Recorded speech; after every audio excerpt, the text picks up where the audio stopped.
¿Cómo le va, Sapsay? Buen día. Buenos días, ¿qué tal Magdalena y equipo? Gracias por llamarme. No sé si estaba escuchando. Sí, estaba escuchando, por supuesto. Claro que sí. ¿Cómo analiza este momento entonces, Sapsay? Bueno, es un proyecto realmente desopilante, si se me permite el término. Primero veamos desde el punto de vista técnico lo que implica como ignorancia o abierta voluntad de destruir la Constitución. Sabiendo que está mal, no me importa porque quiero algo así. La Corte Suprema no es un organismo en donde participan las provincias. Las provincias participan en las decisiones del Gobierno Nacional en el Senado. Por eso tiene una representación, además, que es idéntica, 3 por provincia, y nada menos que participan del proceso de formación de las leyes a través del Senado. O sea, ese es el mecanismo de participación. La Corte Suprema no tiene nada que ver. ¿Por qué no tiene nada que ver? Primero, es una instancia extraordinaria. Una vez que una sentencia queda firme porque se agotaron las instancias inferiores, se podrá llegar a la Corte Suprema si ésta entiende que efectivamente se ha producido una violación a garantías y derechos establecidos en la Constitución. ¿Y qué ocurre? Que si están representadas las provincias, jamás se va a declarar la inconstitucionalidad de una ley provincial. Claro. Porque también le toca declarar la inconstitucionalidad de las leyes provinciales. O sea, que es un disparate total. Además, 25 miembros retrasaría enormemente el trabajo, porque no se puede dividir en salas. La doctrina constitucional es prácticamente unánime, porque la Corte Suprema, tal como dice la Constitución, una Corte Suprema de Justicia, es decir, no puede dividirse en distintas salas que sustituyan lo que es la decisión total. Entonces, imagínense lo que implicaría 25 vocalías donde va a ir pasando el expediente. Sí. Si ahora nos quejamos de que son largos los plazos que la Corte se toma para tomar las decisiones, imagínense 25 pasos. No tiene ni ton ni son desde lo técnico, ¿no? Claro, yo además, creo que acá lo importante es que hay una finalidad política. Además, Sapsay, ya pasaron varios meses desde la renuncia de Elena Hayton y la Casa de Rosada hasta ahora ni siquiera pudo elegir quién la iba a reemplazar, ¿no? E incumplió con el plazo que está contemplado en el decreto 222/03, precisamente de Néstor Kirchner, claro, y que Vélez. exige... Perdón. Y Vélez, ¿no? Que también lo hizo Vélez. Sí, pero el presidente era Kirchner. Sí, claro. Sí. Perdón. Vélez participó, fue digamos quien estimuló la elaboración, inclusive junto con ONGs, entre las cuales ONGs que yo participaba, la Fundación Ambiente y Recursos Naturales, entre otras, el CEL, Poder Ciudadano, etcétera, pero el presidente que firmó el decreto fue Néstor Kirchner. Y es el decreto de autolimitación, la designación de miembros de la Corte Suprema, donde da un plazo de 15 días para proponer ante una vacante a una figura que es sometida al escrutinio público, etcétera. Incumplieron con el plazo, porque evidentemente no tienen los votos ni el consenso para un nombre. Con lo cual, esto yo lo veo absolutamente ridículo. Pero yo decía, una finalidad política. ¿Por qué? Porque acá huelen no solamente el fallo sobre el tema de la coparticipación de la Ciudad Autónoma de Buenos Aires, sino hoy Lucía Salinas explica muy bien en Clarín lo que está pasando con el juicio de vialidad. Se está llegando al final del juicio oral con los alegatos al 11 de julio y podría dar sentencia antes de fin de año. Ese juicio es gravísimo porque además de la cantidad de testimonios, es considerado el precedente de otra de las causas más graves por la cual está precisamente procesada y hasta condenada Cristina Kirchner como jefa de una asociación ilícita. Entonces, siendo el delito precedente, le da sustento después a Otesur, a los sauces, a vialidad y también a los otros juicios la ruta del dinero acá, ¿no? Sí, exactamente, a la ruta del dinero acá, etcétera, etcétera. O sea que realmente está hasta una instancia gravísima.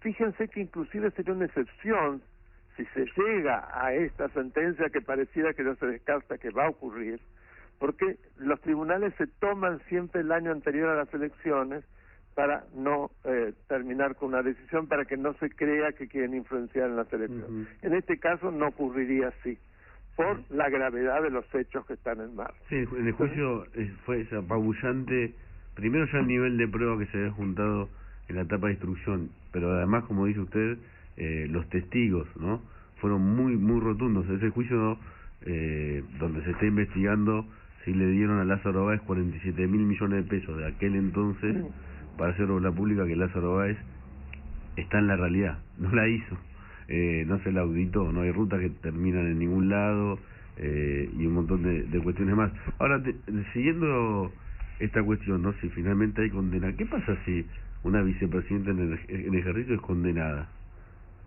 Bueno, yo entiendo que en este caso sería imposible hablar de fueros.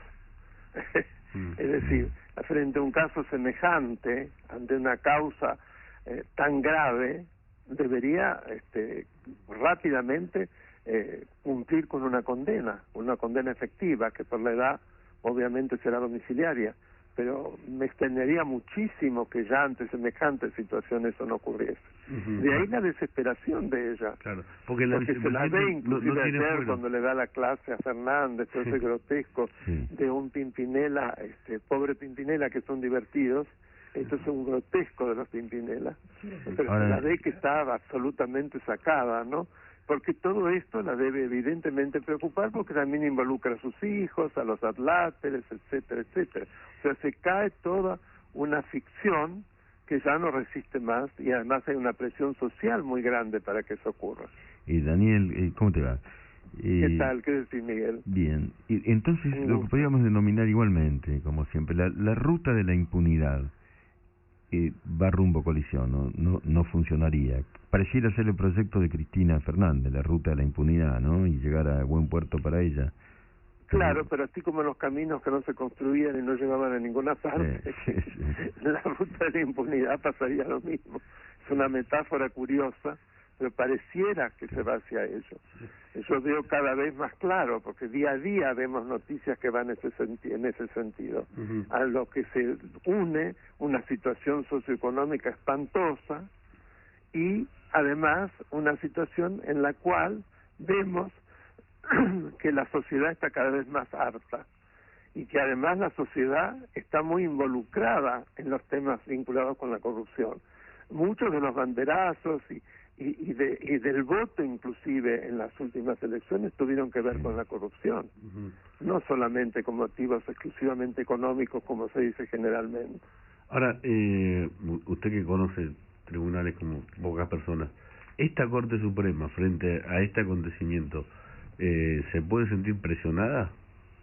Yo estoy convencido que no, porque ha demostrado en los últimos tiempos, yo diría ya desde el fallo sobre la presidencialidad en las escuelas porteñas, y había terminado con toda esa ficción del AMBA como una creación del presidente para subsumir a la ciudad de Buenos Aires dentro de una región que no existe desde el punto de vista jurídico ni constitucional. La Corte demostró que ha empezado a controlar, ¿no? Se ha realmente parado frente al poder político para demostrar una autoridad que es algo que la sociedad también recibe con mucho alivio. Lo mismo que pasó con la reconformación del Consejo de la Magistratura, que a pesar de todo se logró, se cumplió el fallo. Doctor, ¿qué tal? Buen día.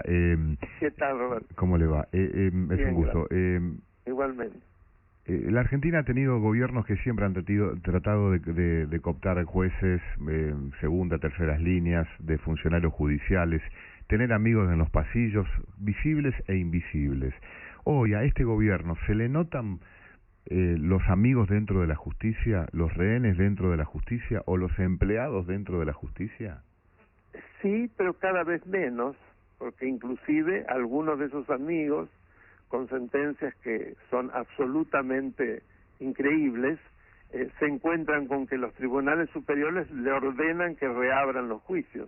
Hay varios casos. O sea que ya cada vez los amigos están más limitados y son menos también. Sí, está el ejemplo, ¿no?, de Elena Hayton, que mencionábamos recién. Sí, ¿no? Y también no hay procurador, ¿no? Está Casal. Bueno, está Casal, que realmente es un lujo, pero es un procurador general de la Nación provisorio, que se ha transformado ya prácticamente en definitivo en los hechos, porque imagínense que debe hacer más de 5 años que no se ha podido cubrir el cargo. Ahora, ¿pasó Y alguna no vez? hablemos del defensor del pueblo, Eso que ni no hablar. está ahí.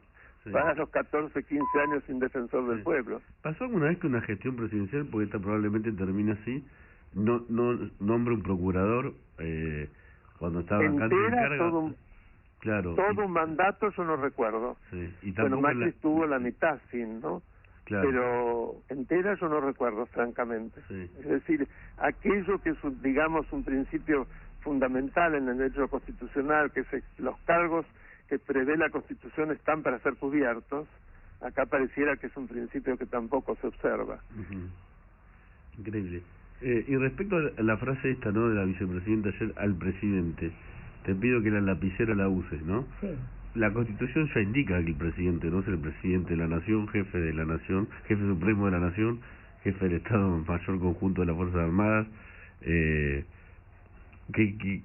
opina de la frase? Bueno, que volvemos exactamente a lo que deseo decir yo dije, pero la verdad que lo dije. Poco después que asumieron los Fernandos, mi expresión fue: esto no va a ser un presidencialismo, sino una mutación de régimen que se convierte en vicepresidencialismo. Es decir, en realidad se está violando el artículo que establece que el Poder Ejecutivo es ejercido por un ciudadano con el título de Presidente de la Nación Argentina, se lo cambia por Vicepresidente de la Nación Argentina.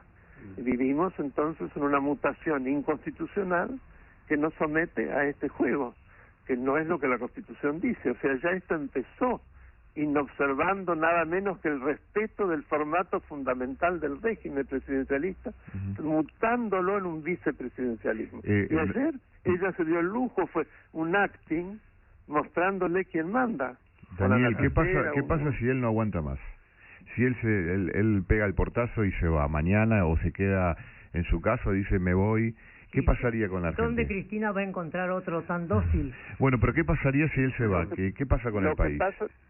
Sí, frente a la acefalía permanente de la presidencia, el único caso que prevé de acefalía la Constitución es la sustitución por el vicepresidente que completa el mandato, porque tiene la misma legitimidad, ya que ambos fueron electos en el mismo acto y por el sufragio universal del pueblo. ¿Y si renunciara Entonces, el vicepresidente? ella tendría que completar el mandato.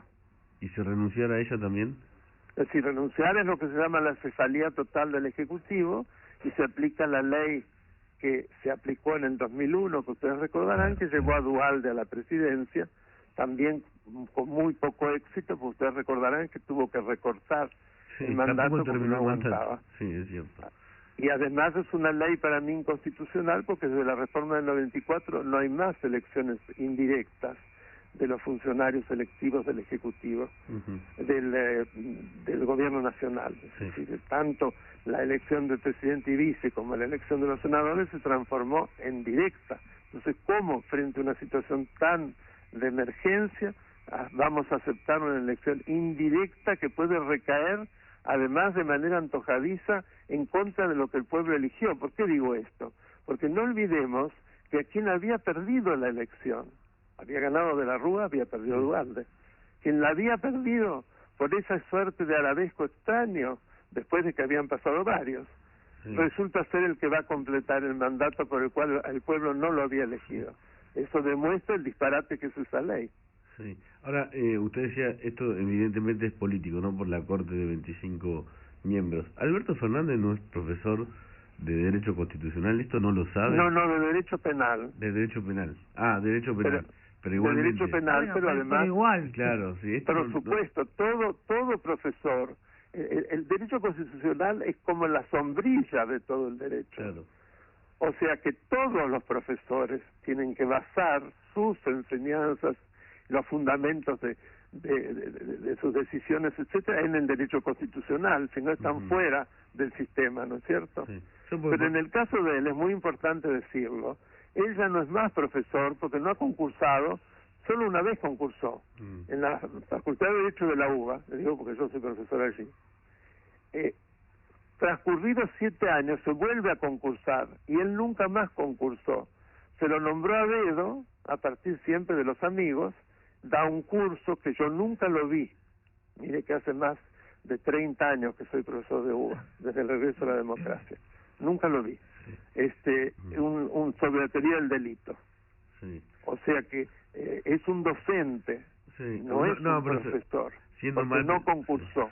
Sí, Pero claro. siempre transgrediendo las normas y siempre con No, privilegios. claramente es un docente y propagandiza lo contrario, que tampoco, digamos, hay una ética bueno, de la docencia, ¿no?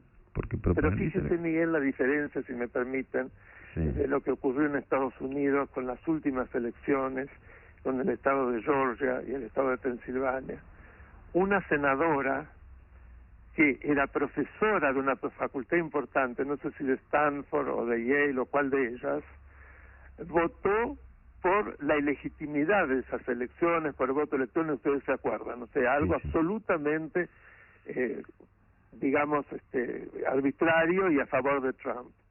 Inmediatamente la universidad la echó, Fíjate. porque consideró que esa senadora profesora no era digna de enseñar en la facultad, porque no cumplía con lo que la Constitución dice. Lo cual es una marca de una muestra de respeto hacia la legalidad, ¿no? Exacto, de la legalidad, y además de que no es digno de una universidad tener a una persona que en el ejercicio de sus cargos políticos no cumple con lo que la Constitución de ese país dice de una manera grosera y a propósito, por Sí. fines políticos para favorecer a alguien. No, yo le decía lo que es profesor, porque tal vez siendo mal pensado uno podría adherir a alguna teoría de complot que indica ya cuando tenía que reformar supuestamente la Corte, el presidente llamó a la Comisión Veraldi, que Claro, hizo su análisis durante meses. El Consejo Asesor. Claro, no pasó protesto. nada. Tanto que ni siquiera en este nuevo proyecto se tomó en cuenta lo que decía la Comisión. Ahora... No, porque quedó Sí. tan quemado, Sí. y además durmió el sueño de los justos en la Cámara de Diputados, Claro. no pudieron sacar uno solo de esos proyectos, Sí. que ahora ni se habla. Claro. De eso. Ahora desempolvan este otro serpente. Claro, y no lo hará Alberto Fernández tal vez sabiendo que tampoco va a pasar nada. No, yo estoy convencido, claro que sí, pero ellos piensan de alguna manera que es una forma de acorralar a la Corte, asustarla. Estoy convencido. Igual no los envidio a los miembros de la Corte Suprema, realmente. Sí, porque No los envidio. es un dilema moral más que legal, ¿no? Un dilema moral, pero que además no cumplen con el artículo 109 de la Constitución, que impide el involucramiento del presidente y las instancias políticas en los procesos judiciales. Y es lo que hacen todo el tiempo. ¿Ustedes se imaginan lo que sería si el presidente de la Corte Suprema, el doctor Rosati, se levantara un día y se pusiera a criticar lo que pasa en el Poder Ejecutivo y hacer recomendaciones de cómo tendría que actuar? Más que buscar los artículos que no cumple el presidente o el gobierno de la Constitución, habría que buscar los que... o mencionar los que cumple, perdón, no buscar los que no incumple. Porque son tantos los que no incumple que en realidad... Los que incumplen. Claro, en realidad lo extraordinario sería encontrar alguno que cumpla. Sí, creo que nos va a costar. Bueno, lamentablemente no podemos seguir esta fascinante conversación porque sin duda estamos a un paso, ¿no es cierto?, a que ocurran hechos de los cuales después nos vamos a lamentar mucho, como por ejemplo órdenes, te pido que uses la lapicera, ¿no? Es decir, no pide nada, exige, ¿no? Exige porque actúa como una presidente, de hecho, con un amanuense, una marioneta, ¿qué se puede decir? Y él no contesta. Es una cosa patética, digamos, como cultura política en el sentido de cómo se destruye la autoridad surgida de las urnas a través de una distorsión. Bueno, justamente... Además el maltrato, porque de todos modos un presidente tiene que ser virtuoso, no puede tratar en público a quienes lo rodean de manera tan grosera. Por eso está también elegida la tapa de Clarín de la agencia Reuters, donde vemos a una Cristina manipulando las dos manos, ¿no es cierto?, para explicar que quiere que usen la lapicera. Y el presidente constitucional de la República no le contesta y se agarra la cabeza. Sí, es una foto extraordinaria esta realmente. extraordinaria, Pero, lamentable para los argentinos. Exacto. Además estamos al borde de un colapso, lo dicen todos los economistas, con una inflación que ya se dice que va a superar el 70%, y de lo que se ocupan es de estos devaneos y de problemas de su impunidad y de problemas de poder. Es realmente muy triste. Sí. Pobre Argentina. Realmente, Daniel Sapsay, podríamos hablar horas de estos temas, pero bueno, ya Marta me está diciendo que nos hemos pasado, son las 11 menos 19 minutos, y le agradecemos mucho haber conversado. Yo soy agradecido, es un placer hablar con ustedes, un gran lujo, así que les mando un gran cariño y les deseo un feliz fin de semana, a pesar de todo. Gracias, Daniel, abrazo grande. Daniel Sapsay, abogado constitucionalista, docente de la Universidad de Buenos Aires, cuando son ahora sí menos 18 minutos, son los que faltan para las 11 de la mañana.